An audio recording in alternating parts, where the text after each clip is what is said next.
Lincoln Hall estaba sentado erguido en la nieve a 8.595 metros, descalzo y sonriendo, cuando los escaladores lo encontraron 12 horas después de que su propio equipo lo hubiera dado por muerto. Su esposa Bárbara ya había empezado a organizar su funeral en Australia. Su seguro de expedición había sido cancelado. Sus permisos de escalada habían sido transferidos a sus herederos. Pero allí estaba él, el 26 de mayo de 2006, en la cresta noreste del monte Everest, mirando a unos desconocidos con los dedos ennegrecidos y diciendo: me imagino que les sorprende verme aquí. No llevaba botas, ni guantes, ni botella de oxígeno, y no recordaba haber sobrevivido la noche en unas condiciones que matan a la mayoría de las personas en cuestión de minutos. Su temperatura corporal había bajado a solo 26 grados Celsius, unos 79 grados Fahrenheit en técnicamente vivo, clínicamente congelado. Su corazón se había ralentizado a 5 latidos por minuto. Y sin embargo, Lincoln Hall se había negado a morir. El montañista australiano de 50 años había pasado 14 horas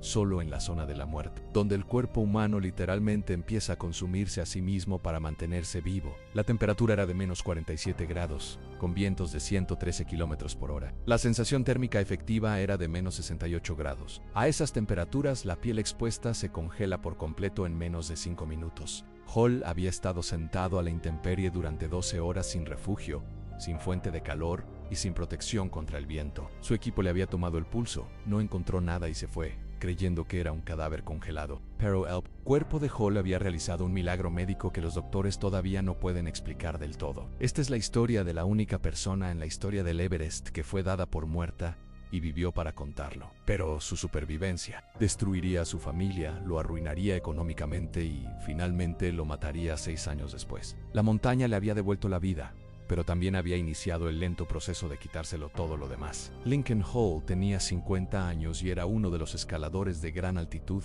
más experimentados de Australia. Había intentado el Everest 2 veces antes y había fallado en ambas ocasiones. Este tercer intento se suponía que sería su última oportunidad de estar en la cima del mundo. Había entrenado durante 2 años, gastado 37.000 euros y dejado a su familia durante 2 meses. El 25 de mayo de 2006 finalmente alcanzó la cumbre a las 2:30 de la tarde, pero alcanzar la cima del Everest es solo la mitad del camino. En el verdadero desafío es regresar con vida. Los problemas de Hall comenzaron 4 horas después de alcanzar la cumbre. Estaba descendiendo por la cresta noreste cuando se le acabó el oxígeno a 8.595 metros. Su guía Sherpa, Dorji Morap, intentó compartir su propia botella de oxígeno, pero Hall ya mostraba signos de mal de altura severo. Sus movimientos se volvieron torpes, su habla empezó a arrastrarse. Empezó a quitarse los guantes y las botas a pesar de la temperatura de menos 40 grados. La hipotermia estaba apagando su cerebro y su cuerpo entraba en las etapas finales del edema cerebral de gran altitud. A las 9 de esa noche, Hall se había desplomado por completo. Estaba tendido en la nieve, inconsciente. Su respiración tan superficial que Dorj no podía sentirla a través de sus gruesos guantes. El Sherpa le tomó el pulso a Hall en la muñeca y no encontró nada. Apoyó la oreja en el pecho de Hall y solo escuchó silencio. La piel de Hall estaba de un color gris azulado. Sus labios estaban negros y sus ojos estaban fijos y dilatados. Todos los signos médicos apuntaban a la muerte. Dorje había visto morir a docenas de escaladores en el Everest, y Lincoln Hall se veía exactamente como todos los demás. La decisión de dejar el cuerpo de Hall no se tomó a la ligera. Dorji y los otros Sherpas pasaron 3 horas intentando reanimarlo. Le golpearon la cara, le sacudieron los hombros y le vertieron té caliente por la garganta.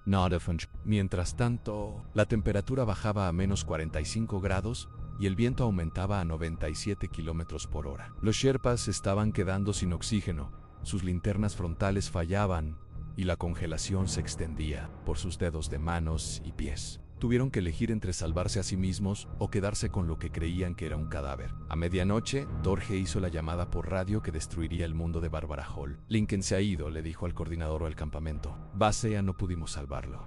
Está muerto. La noticia llegó a Bárbara en su casa de Wentworth Falls, Australia, a las 7 de la mañana. Había estado despierta toda la noche, esperando noticias sobre el descenso de su marido. En cambio, recibió la llamada que todo cónyuge de escalador teme. Su esposo de 28 años estaba muerto en una montaña a 21.000 kilómetros de distancia, y su cuerpo nunca regresaría a casa. Pero Lincoln Hall no estaba muerto. Su cuerpo había entrado en un estado que los médicos llaman hipotermia profunda, donde el corazón late tan lenta y débilmente que se vuelve casi imposible de detectar. Su temperatura central había bajado a unos 24 grados, lo suficientemente baja como para detener la mayoría de las funciones corporales, pero no lo suficientemente baja como para matarlo por completo. Su cerebro aún estaba vivo, apenas, funcionando con las últimas reservas de oxígeno almacenadas en su sangre. Estaba esencialmente en coma, suspendido entre la vida y la muerte de una manera que solo ocurre a altitudes extremas. Locus, a continuación, desafió todos los libros de texto médicos sobre hipotermia y supervivencia a gran altitud. Mientras su equipo descendía la montaña y su esposa planeaba su funeral, el cuerpo de Hall comenzó un proceso que los médicos aún no comprenden del todo. Su ritmo cardíaco aumentó gradualmente de 5 latidos por minuto a 15.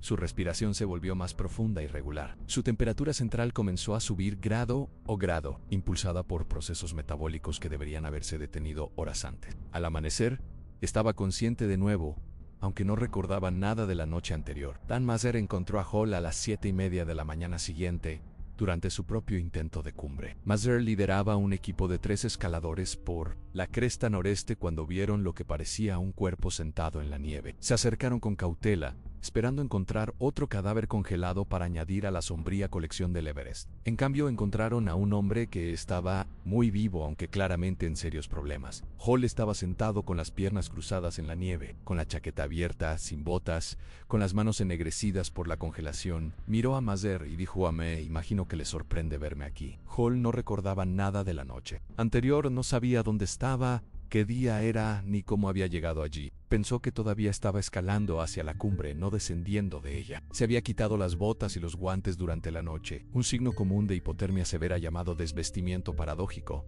donde el sistema de regulación de la temperatura del cerebro se confunde tanto que las víctimas sienten calor en lugar de frío. Sus pies estaban completamente congelados, y sus manos estaban tan gravemente congeladas que no podía usar los dedos. Pero estaba hablando, respirando y notablemente alegre para alguien que acababa de pasar 12 horas muriendo. Mazer se enfrentó a una elección imposible. Había entrenado durante 15 años para escalar el Everest, gastado 55.000 euros en la expedición, y estaba a solo 3 horas de la cumbre. Pero también estaba mirando a un hombre que seguramente moriría si lo dejaban solo. Hall no podía caminar, no podía usar las manos y no tenía protección contra el viento y el frío. El código ético del montañismo es claro: no se abandona a una persona viva, cueste lo que cueste. Mazer tomó la decisión que salvaría la vida de Hall y pondría fin a sus propios sueños de cumbre. Dio la vuelta a su equipo y comenzó el rescate más difícil en la historia del Everest. El rescate duró 14 horas e involucró a más de 20 personas. El equipo de Mazer tuvo que cargar a Hall por la sección más peligrosa de la cresta noreste, a través de rocas sueltas y hielo que podían avalancharse en cualquier momento. No tenían equipo de rescate, ni camilla adecuada, ni forma de comunicarse con los equipos de abajo. Trasladaron a Hall de 15 en 15 metros, turnándose, para cargarlo a cuestas por un terreno donde un solo error mataría a todos los involucrados.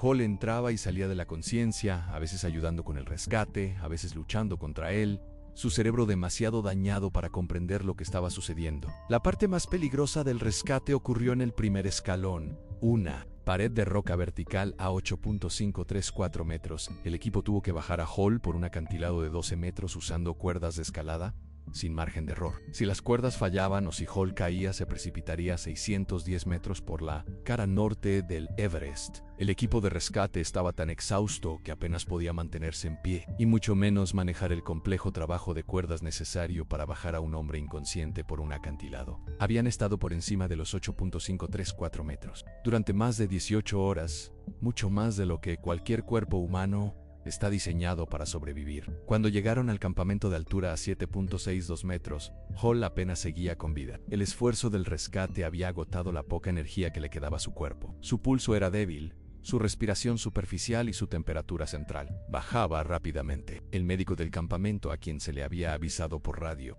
del rescate, esperaba con oxígeno, líquidos calientes y equipo médico. Echó un vistazo a Hall e inmediatamente comenzó a tratarlo por hipotermia severa, mal de altura y congelación. Las manos de Hall estaban tan gravemente dañadas que el médico podía ver el hueso expuesto a través de la piel ennegrecida. El rescate en helicóptero desde el campamento base tuvo lugar 3 días después. Hall fue trasladado a un hospital en Katmandú, donde los médicos le amputaron las puntas de todos los dedos de las manos y varios de los pies. El daño por congelación era tan severo que sus manos nunca volverían a funcionar con normalidad. Pasó 2 semanas en cuidados intensivos, luchando contra infecciones y coágulos de sangre que amenazaban con matarlo incluso después de haber bajado de la montaña. Su esposa Bárbara voló a Nepal para estar con él, aún luchando por comprender cómo su marido había vuelto de la muerte. La explicación médica de la supervivencia de Hall implica un fenómeno llamado reflejo de inmersión de los mamíferos, donde el cuerpo apaga las funciones no esenciales para preservar el cerebro y el corazón. Cuando la temperatura central cae por debajo de los 27 grados, el corazón puede ralentizarse a solo unos pocos latidos por minuto. El flujo sanguíneo se redirige a los órganos vitales y el cerebro entra en un estado similar a la hibernación. El cuerpo de Hall se había puesto esencialmente en animación suspendida, sobreviviendo con oxígeno y glucosa almacenados, mientras su temperatura se estabilizaba lentamente. El proceso generalmente mata a las personas en cuestión de horas, pero la excepcional forma física de Hall y su aclimatación a la gran altitud le dieron el tiempo extra suficiente para sobrevivir. Lo que hace que el caso de Hall sea único no es solo que sobrevivió a la hipotermia, sino que recuperó la conciencia por sí mismo mientras aún estaba en la zona de la muerte. La mayoría de las personas que experimentan hipotermia profunda necesitan intervención médica para recalentar sus cuerpos de forma segura. La temperatura central de Hall, de alguna manera, aumentó naturalmente, posiblemente debido al calor metabólico generado por sus músculos durante la noche en su cuerpo. Había realizado un milagro médico, reiniciando sistemas que habían estado apagados durante horas. El proceso debería haberlo matado, pero en cambio le dio la fuerza suficiente para sobrevivir hasta que llegó el rescate. El impacto psicológico de la experiencia fue casi tan severo como el daño físico. Hall sufrió un trastorno de estrés postraumático grave durante meses después del rescate. No podía dormir sin revivir la noche en la montaña. Tenía pesadillas sobre ser abandonado, sobre morir congelado, sobre su familia lamentando su muerte mientras él todavía estaba vivo. La culpa de causar tanto dolor a su esposa era casi insoportable. La había hecho pasar por la peor experiencia de su vida, haciéndole creer que era viuda cuando en realidad él estaba luchando por sobrevivir a apenas 100 metros de donde su equipo lo había dejado. La relación de Hall con su guía Sherpa, Dorje Morap, se vio complicada por los acontecimientos. Dorje había tomado la decisión correcta basándose en todo lo que sabía sobre la medicina de gran altitud. Hall no mostraba signos de vida, y quedarse con él habría matado a todo el equipo de rescate. Pero el hecho de que Hall sobreviviera creó una terrible carga de culpa para el Sherpa, quien lo había declarado muerto y lo había abandonado. Los dos hombres finalmente se encontraron años después, y Hall agradeció a Dorje por tomar la decisión imposible, que finalmente salvó la vida de ambos. El rescate cambió la vida de Dan Maser de formas que nunca esperó. Se hizo famoso por renunciar a su intento de cumbre para salvar a Hall, pero también se convirtió en blanco de críticas de escaladores que decían que había interferido con el proceso de selección natural del montañismo de gran altitud. Algunos argumentaron que Hall debería haber sido dejado morir, que la montaña ya lo había reclamado, y que el rescate había sentado un precedente peligroso para futuras expediciones. Maser recibió amenazas de muerte de escaladores que creían que había violado las reglas no escritas del Everest. Hall regresó a Australia permanentemente discapacitado, pero vivo. Perdió las puntas de todos los dedos de sus manos y pies, y sus manos estaban tan dañadas que ya no podía trabajar como guía de montaña. Se sometió a más de 20 cirugías durante los siguientes 2 años, intentando restaurar algo de función en sus extremidades congeladas. Las facturas médicas lo arruinaron y luchó contra la depresión y el síndrome del superviviente. Había logrado su sueño de escalar el Everest, pero el costo había sido casi todo lo demás en su vida. La historia de la supervivencia de Hall se extendió por todo el mundo, convirtiéndose en una de las historias de rescate más famosas en la historia del montañismo. Pero también planteó preguntas incómodas sobre la ética de la escalada a gran altitud. Si Hall pudo sobrevivir una noche en la zona de la muerte, ¿cuántos otros escaladores muertos podrían haberse salvado si sus equipos hubieran permanecido más tiempo? El incidente llevó a nuevos protocolos para determinar la muerte en el Everest, exigiendo múltiples comprobaciones durante varias horas antes de declarar a alguien irrecuperable. Los cambios llegaron demasiado tarde para las docenas de escaladores que habían sido abandonados a lo largo de los años, pero podrían salvar vidas en el futuro. El equipo médico que trató a Hall en Katmandú estaba desconcertado por su supervivencia. El doctor Sanjay Gupta, el médico principal, nunca había visto una hipotermia tan severa en la que el paciente recuperara la conciencia sin intervención médica. Las resonancias cerebrales de Hall mostraron una privación de oxígeno que debería haberlo dejado en un estado vegetativo permanente. Sus análisis de sangre revelaron desequilibrios químicos que típicamente causan un paro cardíaco inmediato. Sin embargo, Hall estaba despierto, hablando y bromeando con las enfermeras a pesar de soportar condiciones que matan a la mayoría de las personas en cuestión de minutos. Las imágenes del rescate capturadas por el equipo de Dan Mazer